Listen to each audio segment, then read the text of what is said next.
ఒక్క విషయం గురించి నన్ను మీతో మాట్లాడమని చెప్పి దేవుడు నాతో చాలా బలంగా మాట్లాడాడు. ఆ విషయాన్ని చెప్పాలని ఇక్కడ నేను నిలబడ్డాను. మొట్టమొదటిగా మళ్ళీ వచ్చాడేంటి అని అనుకుంటున్నారేమో, నేను స్పెషల్ అనుకుంటున్నారేమో. కాదండి, మధు గారు రాకపోవడం వల్ల నేను ఇందాక మళ్ళీ చెప్పవలసి వచ్చింది. ఆ మాట నేను కనీసం ప్రిపేర్ కూడా అవ్వలేదు. కానీ దేవుని మహాకృప, ఆయన మాట్లాడారు, మన నిమిత్తం మాత్రమే అన్నమాట. నేను ఇక్కడ ఆలోచించుకుంటున్నటువంటి విషయం ఏంటంటే, నా ఆధ్యాత్మిక జీవితపు బాల్య దశలో, అంటే నేను దేవునితో అతుక్కుపోయి ఉన్నటువంటి తొలి దినాల్లో నాకు 2 ప్రశ్నలు నా జీవితంలో ఎదురయ్యాయి. ఏంటంటే, అసలు ఎందుకు మరణం అంటే భయపడుతున్నాం ఈ లోకమంతా? అసలు ఎందుకు మరణం ఇంతగా భయపెడుతుంది మనల్ని? రెండోది, ఆయన మరణించినప్పుడు కొంతమంది సమాధులు చీల్చుకొని బయటికి లేచారు అనే వాక్యంలో రాయబడి ఉంది. ఈ 2 మాటలు నన్ను చాలా ఆశ్చర్యానికి గురిచేసాయి అన్నమాట. ఎందుకంటే మరణం, అసలు మనం ఈ లోకంలో భయపడడానికి ప్రధానమైనటువంటి కారణం మరణమే. ఇంక ఏదైనా ఒక జబ్బు వచ్చిందంటే తగ్గిపోతుంది అనేటటువంటి ఒక ఉంటుంది, కానీ మరణం, ఇక నువ్వు ఈ క్షణం చనిపోతావంటే మన గుండెల్లో వణుకు పుడుతుంది కదా. అది నాకు వచ్చిన మొట్టమొదటి ప్రశ్న. రెండవదిగా, ప్రభు అయినటువంటి యేసుక్రీస్తు ప్రభువు వారు 2వ రాకడలో వచ్చినప్పుడు కొంతమంది పరిశుద్ధులు, అంటే దేవునితో ఉన్నటువంటి పరిశుద్ధులు లెగుస్తారు అని నేను అప్పుడు దాకా విన్నటువంటి వాక్యం. కానీ ఆయన మరణించినప్పుడే, చదువుకుందామండి ఒకసారి ఆ మాట. మత్తయి సువార్త 27వ అధ్యాయము 53వ వచనము. మత్తయి సువార్త 27:53, 52 కూడా చదవండి. సమాధులు తెరవబడెను, శరీరములు లేచి తరువాత ప్రవేశించి అనేకులకు అగబడి. చాలండి.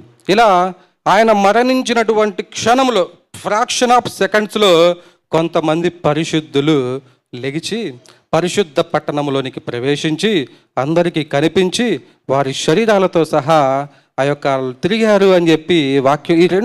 ఈ రెండు మాటలు నన్ను ఎంతో ఆశ్చర్యానికి గురి చేస్తూ ఉండే అన్నమాట. నాకు పాస్టర్ గారు ఎప్పుడైతే ఈ ఒక్క వాక్యాన్ని ధ్యానించమని ఆయన చెప్పారో, నేను దేవునితో కొంత సమయాన్ని గడపాలని ఆయన దగ్గరికి వెళ్ళి కూర్చొని కొంత సమయం ఆయనతో నేను ఏకాంతంగా కూర్చొని గడుపుతున్నప్పుడు ఆ 2 మాటలకి నాకు సమాధానాన్ని కలుగజేశారనమాట. ఆశ్చర్యపోయేటటువంటి అద్భుతాన్ని, నా హృదయంలో నెమ్మదిని కలిగించారు. ఆ విషయాన్ని మీకు కూడా పరిచయం చేయమని చెప్పి నాకు చెప్పారు. అది నేను మీకు చెప్పేసి నా యొక్క వాక్యాన్ని నేను ముగిస్తాను. మొట్టమొదటిగా, ఆదాము హవ్వల ద్వారా ఈ లోకములోనికి పాపము సంభవించిందనమాట. పాపము నుండి మరణము అనేది వచ్చింది. ఈ మరణము దేవుడు చేసినటువంటి ప్రకృతిలో భాగమే కానే కాదు. ఎందుకంటే ఆయన ఒక మనిషిని సృష్టించినప్పుడు ఈ మనిషి మరణించాలి అని సృష్టించలేదన్నమాట.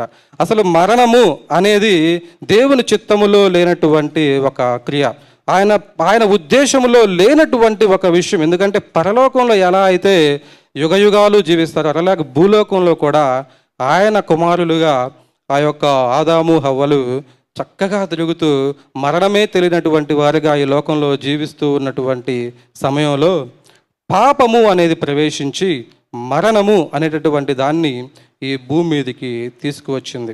కొంతమంది చెప్తూ ఉంటారు పెద్దలు, జాత్యశ మరణం ధ్రువం, అంటే పుట్టినవాడు మరణించక తప్పదు, పుట్టుట గిట్టుట కొరకే.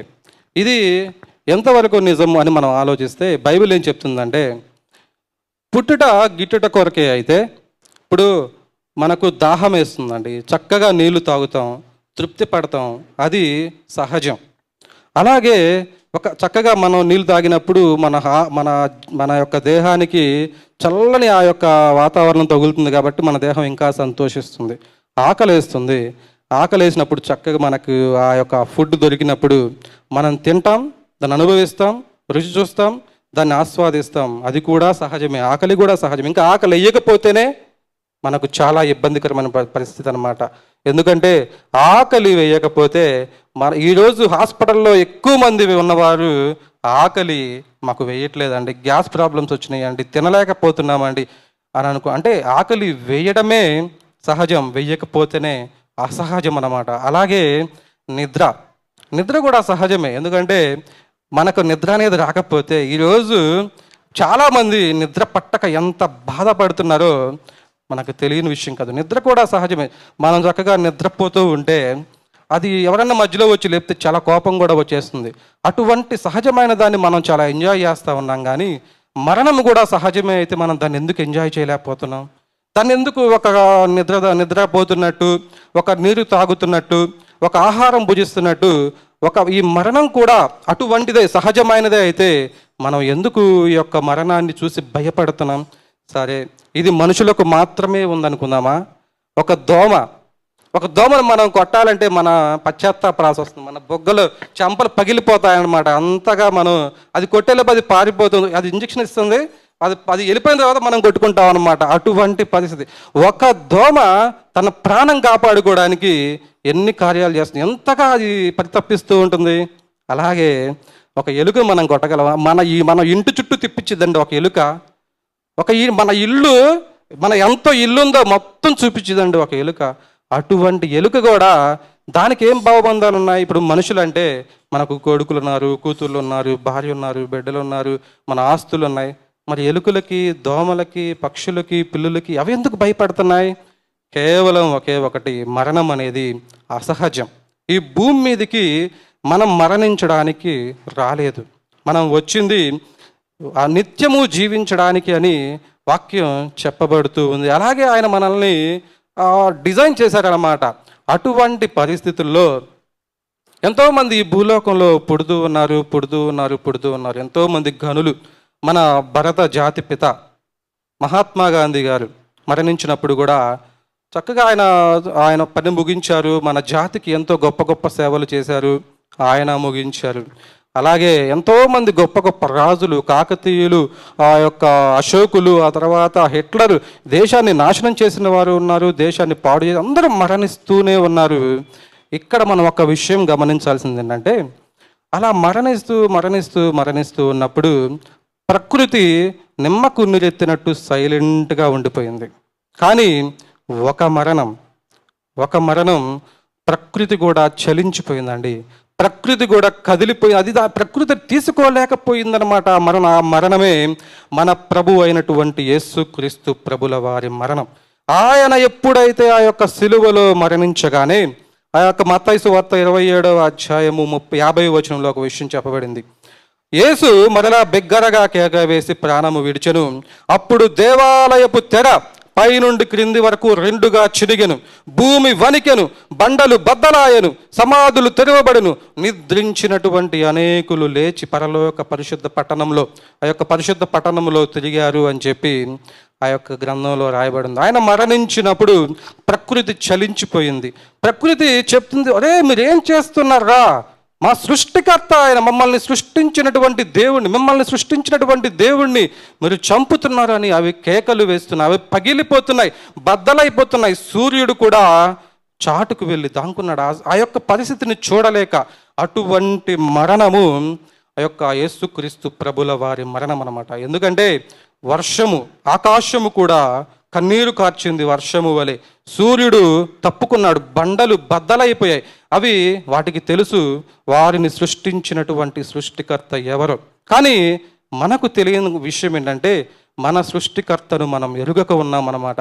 మన సృష్టికర్తనే మనము సిలువ వేయడానికి సిద్ధపడ్డాం. ఆయన్ని బాధించడానికి, బంధించడానికి, ఆయన్ని రేపడానికి, ఆయన్ని భయంకరంగా చంపడానికి మనుషులమైనటువంటి మనము ఎంతగా ముందుకు వచ్చామండి.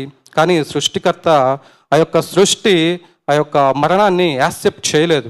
అందుకే ఇటువంటి పరిస్థితులన్నీ జరిగాయి. కానీ ఆ మరణం అనేది జరగకపోతే, ఆ మరణం అనేది మన ప్రభు అయినటువంటి యేసుక్రీస్తు ప్రభుల వారు మరణించకపోతే మరణ భయము మనకు పోదండి. మనం ఎప్పుడు మరణముతోనే భయపడుతూ ఉండవలసి వస్తుందన్నమాట. ఆయన ఎప్పుడైతే మరణించి ఆ యొక్క మరణపు ముళ్ళును విరిచారో దానికి పునాదులు కదిలిపోయాయి.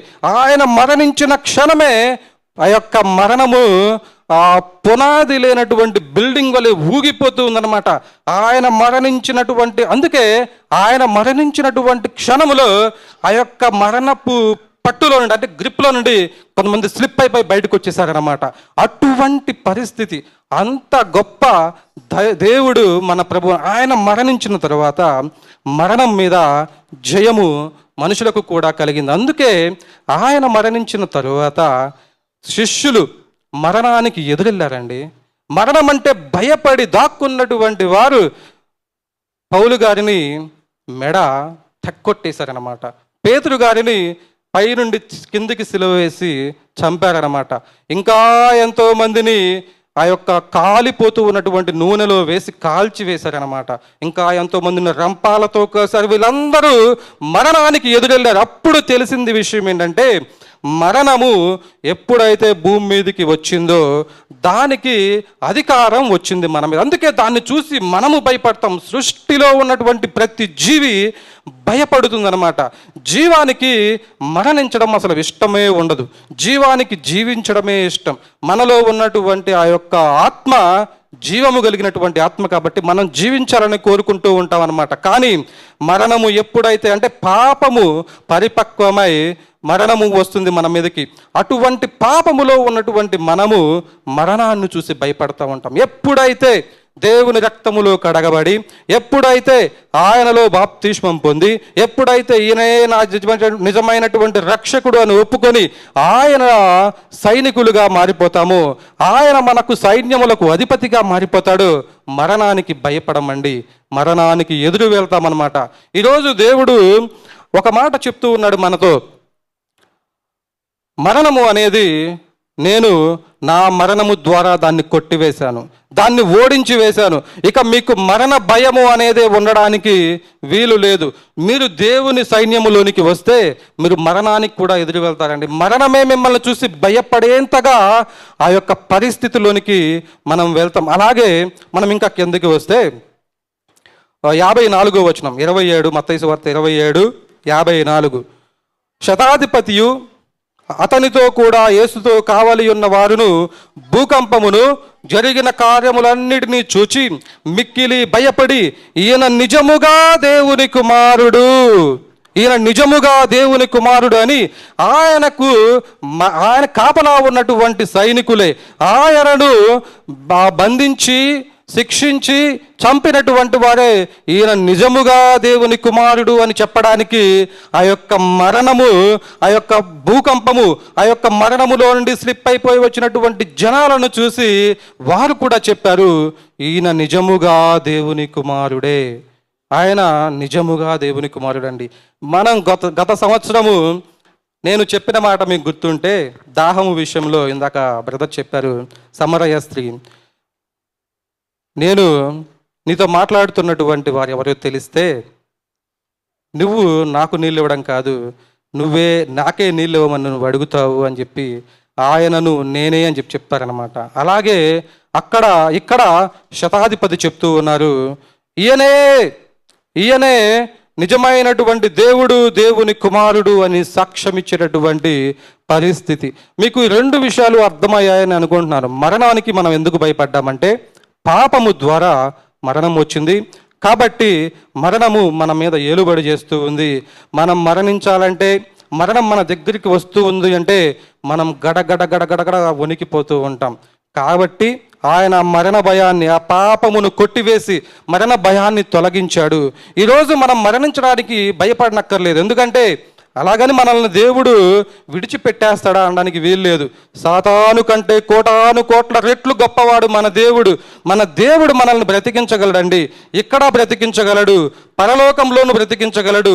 అటువంటి దేవుడు మన దేవుడు. అలాగే 2వ మాట కూడా మనం తెలుసుకున్నాం కదా, కొంతమంది ఎలా లేచి వచ్చారు అని అంటే, ఆ యొక్క మరణపు ఓడిపోయింది. మరణములో నుండి కొంతమంది గ్రిప్, ఆ పట్టు విడిచిపెట్టి స్లిప్ అయిపోయి కొంతమంది బయటికి వచ్చేసారు. అటువంటి పరిస్థితి, 2 పరిస్థితులకు దేవుడు నాకు ఆ యొక్క విధానాన్ని చూపించారనమాట. అది మీకు తెలియజేయాలని నేను వచ్చాను. అలాగే దేవుడు చెప్తున్నారు కదా, తండ్రి నీ ఆత్మను నా చేతికి అప్పగిస్తున్నాను అని. యోహాను సువార్త 10వ అధ్యాయము 30వ వచనంలో నేనును తండ్రిని ఏకమై ఉన్నాము అని చెప్పబడిందనమాట. నేనును తండ్రియు ఏకమై ఉన్నాము. ఆయన ఎప్పుడైతే ఈ యొక్క పనిని ముగించి పరలోకానికి వెళ్ళి తండ్రితో సమానముగా ఆయన ఉంచబడ్డారో అంతటితో ఆయన చేసినటువంటి ఈ క్రమం ముగిసింది. ఆ తర్వాత మనల్ని నడిపించడానికి, మనల్ని ఆదరించడానికి, మనతో నిత్యము ఉండడానికి పరిశుద్ధాత్మ దేవుడు ఈరోజు మన మధ్యలో ఉన్నాడు. దేవునికే స్తోత్రము కలుగునుగాక. ఆమేన్, ఆమేన్, ఆమేన్. దేవుడు ఈ వాక్యమును దీవించునుగాక. ఆమేన్.